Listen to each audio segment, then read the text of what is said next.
আমন্ত্রণ বিশ্ব বাংলায়, সঙ্গে আছি আমি দিলওয়ার হোসেন। শুরুতেই সংবাদ শিরোনাম।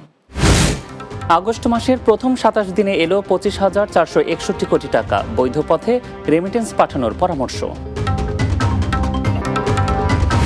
মালয়েশিয়ায় ইমিগ্রেশন বিভাগের অভিযান, বাংলাদেশি সহ ১২২ জন আটক, বৈধ কাগজ না থাকার অভিযোগ।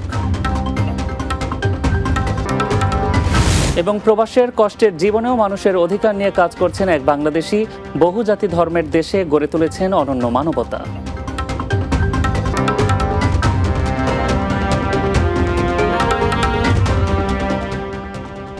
শুনছিলেন শিরোনাম, এবার বিস্তারিত। চলতি আগস্ট মাসের প্রথম ২৭ দিনে প্রবাসীরা দেশে পাঠিয়েছেন ২০৮ কোটি ৭০ লাখ ডলারের রেমিটেন্স, বাংলাদেশি মুদ্রায় প্রায় ২৫,৪৬১ কোটি ৪০ লাখ টাকা। বৃহস্পতিবার বাংলাদেশ ব্যাংক সূত্রে এ তথ্য জানা গেছে। চলতি মাসের এই রেমিটেন্স গত বছরের একই সময় ১৯৭ কোটি ১০ লাখ ডলারের তুলনায় ১১ কোটি ৬০ লাখ ডলার বেশি, অর্থাৎ আগের বছরের তুলনায় প্রবাসী আয় বৃদ্ধি পেয়েছে। এর আগে গত জুলাই মাসে দেশে এসেছে ২৪৭ কোটি ৭৯ লাখ ১০ হাজার ডলার রেমিটেন্স, বাংলাদেশি টাকায় প্রায় ৩০,২৩৯ কোটি টাকা। মালয়েশিয়ার কেদাহ রাজ্যের পাদাং সেরাইয়ের পাদাং মেহা শিল্প এলাকায় ইমিগ্রেশন বিভাগের অভিযানে বাংলাদেশি সহ ১২২ জন অভিবাসীকে আটক করা হয়েছে। অপারেশন মাহির এ স্থানীয় নাগরিক সহ মোট ২১৪ জনের নথিপত্র যাচাই করা হয়। এর মধ্যে ১২১ জন পুরুষ এবং একজন নারী অভিবাসীকে আটক করা হয়। তাদের বয়স ২২ থেকে ৫৬ বছরের মধ্যে। আটকদের মধ্যে কোনো দেশের কতজন আটক হয়েছেন তা ইমিগ্রেশন বিভাগ জানায়নি। আটকরা বর্তমানে বেলান্টিক ইমিগ্রেশন ডিপোতে রয়েছেন। কেদাহ ইমিগ্রেশন পরিচালক মোহাম্মদ রিদজওয়ান মোহাম্মদ জাইন এক বিবৃতিতে জানান, অধিকাংশ অভিবাসীর কাছে বৈধ পাসপোর্ট বা ওয়ার্ক পারমিট পাওয়া যায়নি। অনেক পাসপোর্টের নিরাপত্তা স্ট্যাম্পও সন্দেহজনক বলে মনে করছে বিভাগ। কয়েকটি ক্ষেত্রে পাসপোর্টের তথ্য যাচাই এখনও চলমান। তিনি বলেন, অভিযানে পাওয়া যায় যে সংশ্লিষ্ট নির্মাণ কোম্পানি ও শ্রম সরবরাহকারী প্রতিষ্ঠানের মধ্যে কোনো চুক্তিপত্র নেই। এছাড়া অস্থায়ী ওয়ার্ক ভিজিট পাস কেবল কুয়ালালামপুরে অনুমোদিত কোম্পানির জন্য বৈধ হলেও এসব শ্রমিক কেদাহে কাজ করছিল। প্রবাস জীবনের শুরুটা ছিল একেবারেই সাধারণ, কিন্তু কঠোর পরিশ্রম, নিষ্ঠা আর আত্মবিশ্বাস নিয়ে নিজেকে কুয়েতে সফল ব্যবসায়ী ও প্রবাসী অধিকার কর্মী হিসেবে গড়ে তুলেছেন মোহাম্মদ ইউনুস। শুধু নিজের প্রতিষ্ঠানই নয়, প্রবাসী বাংলাদেশিদের অধিকার আদায়েও নিরলসভাবে কাজ করে চলেছেন তিনি। কুয়েত প্রতিনিধি আহজুবেদের প্রতিবেদনে বিস্তারিত। কিছুদিন আগেও আমরা অ্যাম্বাসিতে গেছিলাম যে কুয়েতে ভিসা বাণিজ্যের এই ব্যাপারে। প্রায় ৩ যুগ আগে কুয়েতে আসেন মোহাম্মদ ইউনুস মাহমুদ। জীবন আর জীবিকার তাগিদে কুয়েতে এসে নিজে স্বাবলম্বী হতে পেরেছেন। ছাড়া প্রবাসীর দুঃখ দুর্দশা কেউই বুঝে না। বাংলাদেশ প্রবাসী অধিকার পরিষদ কুয়েতের সহসভাপতি হিসেবে দায়িত্ব পালন করছেন মোহাম্মদ ইউনুস মাহমুদ। প্রবাসীদের অধিকার আদায়ে সোচ্চার এবং বিভিন্ন দাবি দাওয়া নিয়েও কথা বলছেন স্থানীয় বিভিন্ন অনুষ্ঠানে প্রবাসী এই নেতা। দীর্ঘদিনই আমি একজন টেলারি বিষয়ে কুয়েতে আসছি এবং মাস্টার হিসাবে ২৮ বছর কাজ করছি। এখন আমি নিজে ব্যবসা করি। আসলে কুয়েতে ব্যবসা করার মতো একটা পরিবেশ। আর আমি একজন প্রবাসী অধিকার মানবিক কাজ করি, প্রবাসী অধিকারে কাজ করি বা গণ অধিকার একজন সদস্য হিসাবে কাজ করি।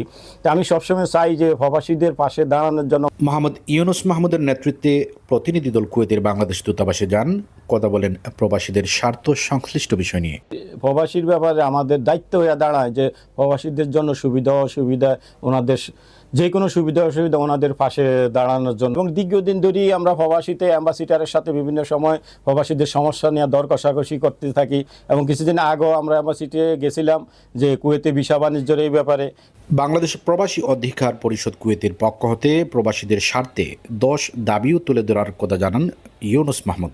আমি একজন গণ অধিকারের কর্মী হিসাবে বলতে চাই যে প্রবাসীদের যে 10টা দাবি নিয়ে আমরা কাজ করতেছি এবং এই প্রবাসীদের 10টা দাবি যদি আমাদের দেশের সরকার নজর দেয় তাহলে আমাদের প্রবাসীরা কিন্তু উপকৃত হবে। প্রবাসী নেতারা প্রবাসীদের বিষয়ে ভালো জানেন, কাজেই প্রবাসীদের বাংলাদেশে প্রতিনিধিত্ব করার সুযোগ দেওয়ার দাবি প্রবাসী এই নেতার।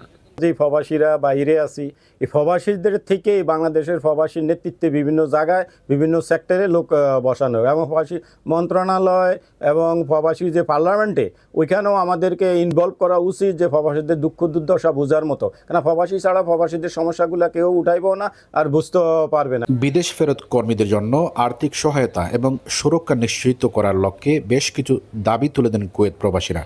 এর মূল উদ্দেশ্য হল প্রবাসীদের অধিকার রক্ষা, তাদের অর্থনৈতিক অবস্থা উন্নত করা এবং দেশে ফেরার পর তাদের জীবনযাত্রা সহজ করা। এই দাবিগুলো কার্যকর হলে প্রবাসীরা আরও বেশি নিরাপদ বোধ করবেন। আহজুবেদ, বাংলা টিভি, কুয়েত। বিশ্ব বাংলা নিচ্ছি এবার ছোট একটা বিরতি। ফিরে আসার পর অন্যান্য সংবাদের সাথে আরও যা থাকছে। মক্কায় শুরু হলো বাংলাদেশি প্রতিষ্ঠান হালিম ডেকোরাত ও সার্ভিসের চতুর্থ শোরুম। প্রবাসীদের জন্য বিশেষ সুবিধা ঘোষণা।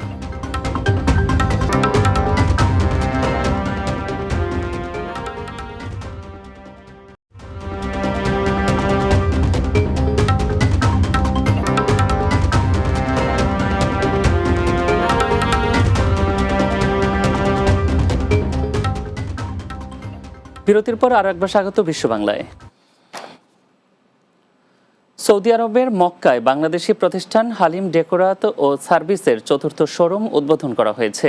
মক্কা প্রতিনিধি শেখ মোহাম্মদ রনি জানান, মসজিদুল হারাম এলাকায় রাইজাহের এই শোরুমটির উদ্বোধন করেন চট্টগ্রামের সন্তান ও সৌদি প্রবাসী ব্যবসায়ী আব্দুল হালিম বাচ্চু।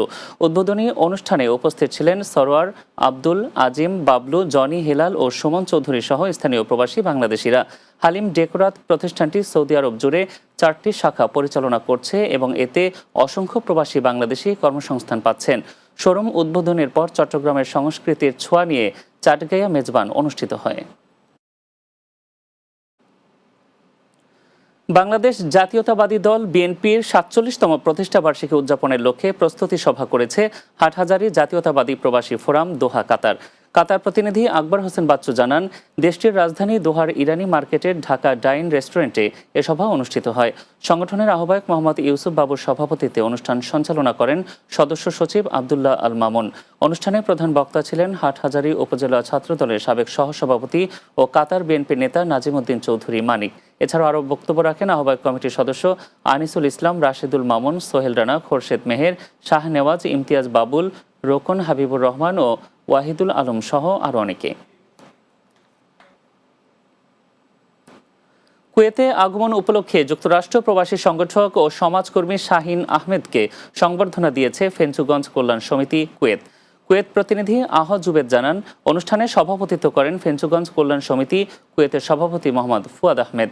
সাধারণ সম্পাদক আহাদ আম্বিয়া খোকন এবং যুগ্ম সাধারণ সম্পাদক মাহবুব খানের যৌথ সঞ্চালনায় প্রধান অতিথি হিসেবে উপস্থিত ছিলেন সংগঠনের প্রধান উপদেষ্টা মিঠুন সেলিম।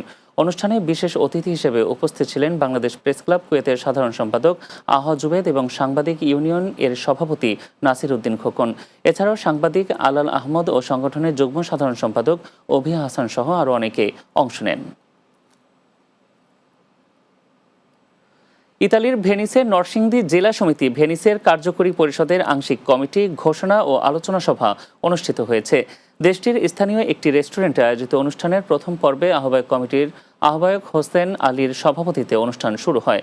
সদস্য সচিব আলমগীর রৌফের পরিচালনায় আলোচনা সভায় বিভিন্ন দিক নির্দেশনামূলক বক্তব্য দেন সংগঠনের প্রতিষ্ঠাতা সভাপতি মনির হোসেন ও সাবেক প্রধান উপদেষ্টা বিল্লাল হোসাইন। দ্বিতীয় অধিবেশনে মোস্তাক আহমেদকে সভাপতি, সুমন সরকারকে সিনিয়র সহসভাপতি, রায়হান প্রধানকে সাধারণ সম্পাদক, আলমগীর রৌফ সিনিয়র যুগ্ম সাধারণ সম্পাদক পদে নির্বাচিত করে একটি আংশিক কমিটির ঘোষণা করা হয়।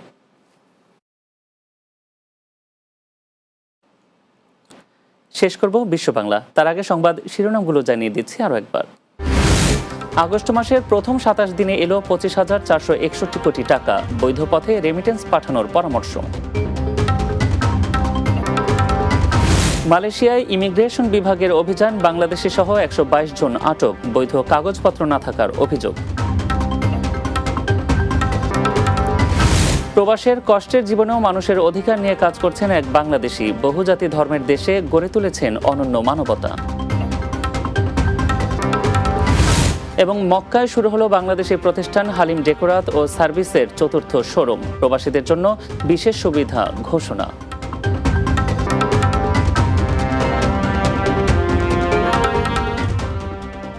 এই ছিল বিশ্ব বাংলায়। এতক্ষণ সঙ্গে থাকার জন্য ধন্যবাদ সবাইকে।